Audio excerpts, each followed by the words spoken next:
এজন্য বলেছি কোরআনের কথা আগেও চলেছে, এখনো চলছে, ভবিষ্যতেও চলবে। কেউ বন্ধ করতে পারবে না, কেউ বন্ধ করতে পারবে না। যারা বন্ধ করতে যাবে ওদের জন্য দুপুরের খানা পাকানো থাকলেও বন্ধ করে দিয়ে মামার দেশে পালাতে হবে।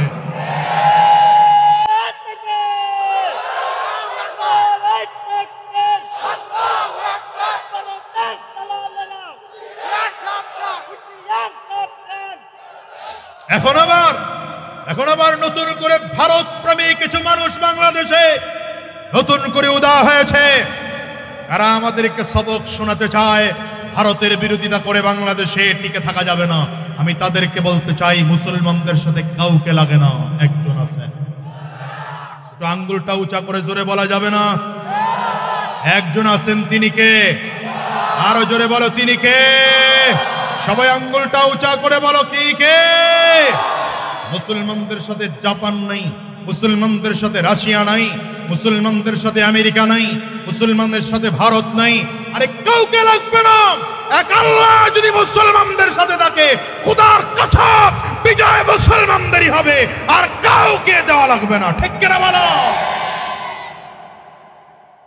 আলেমদের বিরোধিতা করতে গিয়া একদল পালাইছে। নতুন করে যারা বলতে চান মৌলবাদীদের ক্ষমতা আসতে দেওয়া হবে না, কথা কয় না তো, আছে না একদল আমাকে নতুন করে শিখায় মৌলবাদীদের ক্ষমতা আসতে দেওয়া হবে না। আরে বেটা, মৌলবাদীরা ছাড়া তো দুনিয়াই নাই, কথা কয় না? মৌলবাদী ছাড়া দুনিয়ায় হয় না। মৌলবাদী কারা? যারা এক আল্লাহকে বিশ্বাস করে, যারা নবীকে বিশ্বাস করে, যারা কোরআনকে বিশ্বাস করে। ঠিক কিনা বলা? আমি তো বলি মৌলবাদীদের বলে, মৌলবাদী বলে গালি দিলে আমার খুব খুশি লাগে, কারণ আমরা সত্যিই মৌলবাদী, প্রত্যেকটা মুসলমান মৌলবাদ। ঠিক কিনা বলো? সুতরাং ভবিষ্যতেও মৌলবাদীরাই ক্ষমতায় আসবে, কোন রাম আমরা ক্ষমতায় আসতে দেওয়া হবে না। দুই হাত উঁচা করে, দুই হাত উঁচা করে। ইসলামের পক্ষে থাকতে তৈয়ার আছেন তো? কোরআনের পক্ষে থাকতে তৈয়ার আছেন তো? দ্বীনের পক্ষে থাকতে তৈয়ার আছেন তো? উলামায়ে কেরামদের পক্ষে থাকতে তৈয়ার আছেন তো?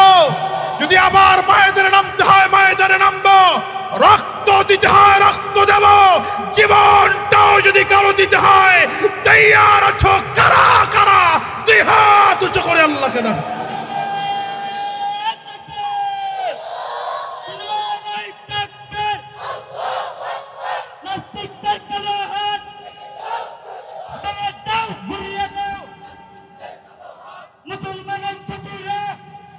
আল্লাহ কবুল করুন। সুতরাং মৌলবাদী ছিল, আছে, মৌলবাদীরা আসতে কইল কে কে? মৌলবাদীরা ছিল, আছে, মৌলবাদীরা ঠিক কিনা আজ করে বলো? জিন্দাবাদ জিন্দাবাদ ইসলামী মৌলবাদ, ভুল ছাড়া সব ভ্রান্তবাদ, মুর্দাবাদ মুর্দাবাদ, জিন্দাবাদ জিন্দাবাদ। বলেন, জিন্দাবাদ জিন্দাবাদ ইসলামী মৌলবাদ, ভুল ছাড়া সব ভ্রান্তবাদ, মুর্দাবাদ মুর্দাবাদ, জিন্দাবাদ জিন্দাবাদ। কষ্ট হয়? দুপাওয়ালা পশুরা মানুষ থেকে পড়ছে বাদ, শত্রুর বলি শিখে নিজের বাপকে বলছে মৌলবাদ। দুপাওয়ালা পশুরা মানুষ থেকে পড়ছে বাদ, শত্রুর বলি শিখে নিজের বাপকে বলছে মৌলবাদ।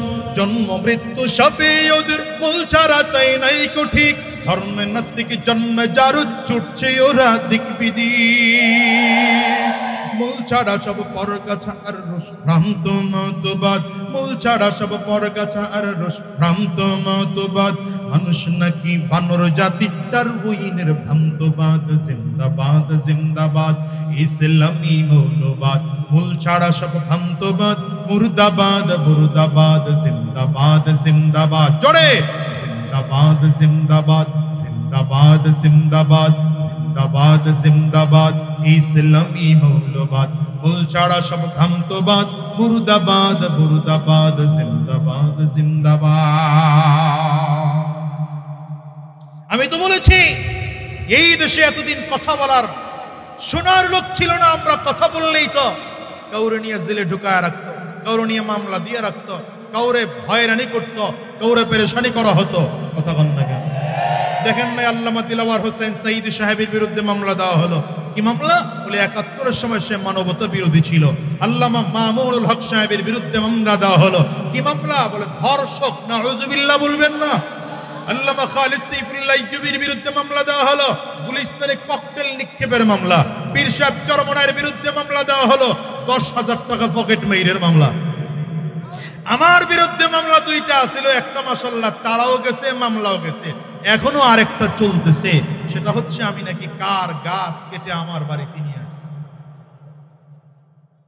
আমি তো বলি, যারা আলেমদেরকে মামলা দিয়েছো, হামলা করেছো, আলেমদেরকে বেইজ্জতি করতে চেয়েছো, দিন শেষে তাকিয়ে দেখো আমরা আলহামদুলিল্লাহ কোনো বুক টান করে রাস্তায় দাঁড়িয়ে আছি। আমাদের কথা এখনো হাজার জনতা শুনতে চায়, ঠিক কিনা বলো?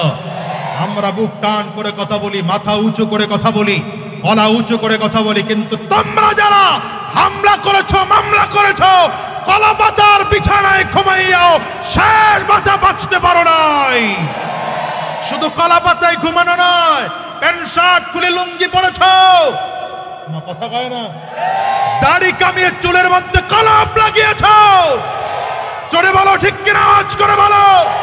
এরপরে মাসের টলারে উঠেছো, নিজের জেলে বলে পরিচয় দিয়েছো, তারপরে বাঁচতে পারো নাই। এটা তো দুনিয়ার ধরা, আখিরাতের ধরা বাকি আছে। সেদিন আল্লাহর সামনে জালিমও দাঁড়াবে, মজলুমও দাঁড়াবে, তোমরাও দাঁড়াইবা, আমরাও দাঁড়াবো।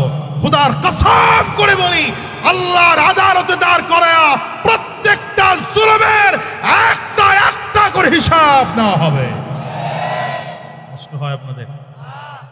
এই জন্য বলেছি, এতদিন বলার জায়গা ছিল না, বললে কেউ শুনতো না। আলহামদুলিল্লাহ এখন তো শুনবার মতো লোক হয়েছে। বিশেষ করে আমাদের ধর্ম উপদেষ্টা, যিনি আমাদের প্রাণের মানুষ, প্রাণ প্রিয় মানুষ, আমরা তার মাধ্যমে, ধর্ম উপদেষ্টার মাধ্যমে আমরা এই সরকারকে বলবো, সংবিধানে নতুন করে আইন সংশোধন করেন, সংযোজন করেন।